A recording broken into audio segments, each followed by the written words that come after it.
Hoje, então, segunda-feira, sempre sai o nosso termômetro do mercado, né? Que é divulgado, né, que é pesquisado na sexta-feira, mas é divulgado nessa segunda-feira, né?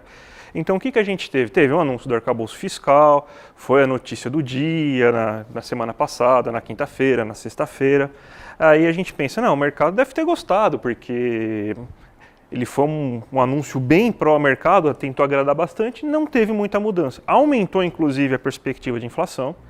A taxa Selic, que era o mais importante, a gente ver o que o mercado estava achando, se você tivesse uma queda aqui, ia sinalizar uma queda mais rápida da taxa de juros, mas não mudou nada, continua em 12,75%. Então, resumo da ópera aí em relação ao mercado.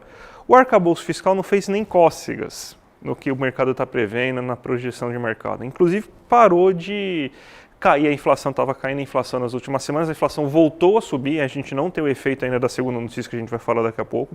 Então, o mercado pode ter falado que gostou, a gente tem um monte de analista liberal, de mercado, que falando que gostou, mas na sexta-feira já viu até uma certa mudança aí de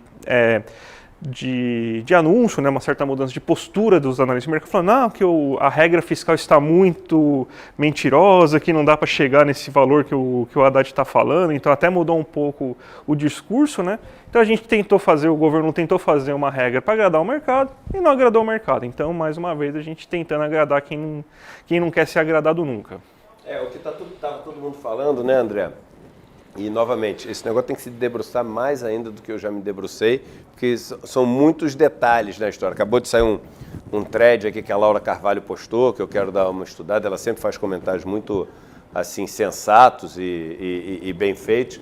Mas o que a turma falou, e para mim faz sentido, é o seguinte: para sobrar espaço dentro desse orçamento fiscal, o governo ele tem que conseguir realmente fazer essa mudança tributária que ele pretende fazer agora.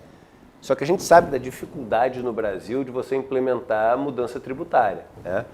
Tanto de você acabar com a molezinha desses grandes grupos que tem um monte de subsídio, como cobrar mais imposto de pessoas que ganham mais dinheiro, né? Então, se o governo está se baseando nisso para ter essa receita a mais, eu acho que assim, claro que tudo é possível, né?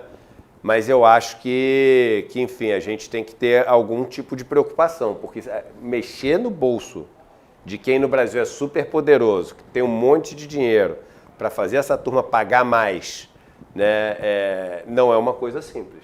Não, é muito legal. Eu estava dando, inclusive, uma olhada, que esse estudo saiu agora umas 9h30, 9h40 da manhã, né?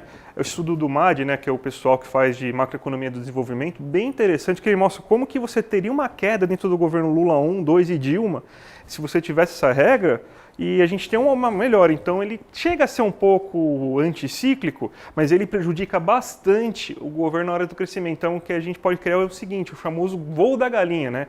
Você vai lá, cresce, daí o que acontece? Daí poda, porque você não pode crescer mais do que aquilo. Aí você cai. Então, que é que a gente chama popularmente de movimento de voo da galinha na economia, aconteceu muito no governo FHC, por exemplo, pode voltar a ter justamente porque você tem uma regra fiscal muito rígida, principalmente no crescimento. Então, esse é um problema. A gente pode tentar até trazer esse estudo completo amanhã, Eduardo, que a gente Legal. dá uma lida, tal, publica no site, que a gente sempre publica muita coisa do MAD, e tenta discutir isso aqui amanhã. Legal.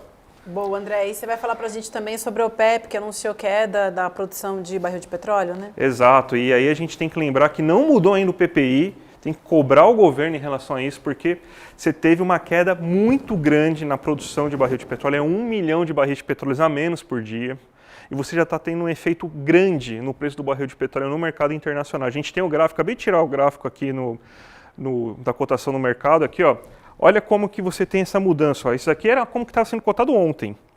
Olha como ele começou o dia hoje já. Ele já começou o dia disparado. Ele estava agora por volta de 85. Caramba. Ele não chegava em 80 ontem. Isso aí pode ter impacto, porque a gente ainda está no PPI.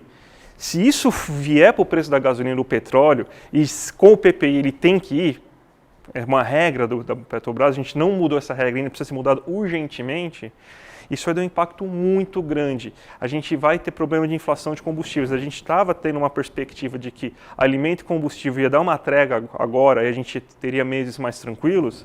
Isso aí já muda completamente o cenário.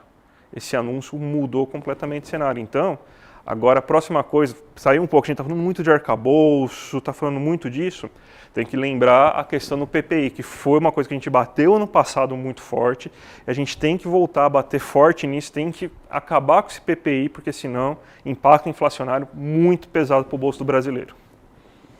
Beleza, então, André, obrigada. Amanhã você está de volta com mais análises para a gente, então. Obrigada, Exatamente. Bom dia para você. E você aí de casa já sabe, né? As análises do André e da Débora Maganha você encontra lá no icleconomia.com.br. Você não perde nada.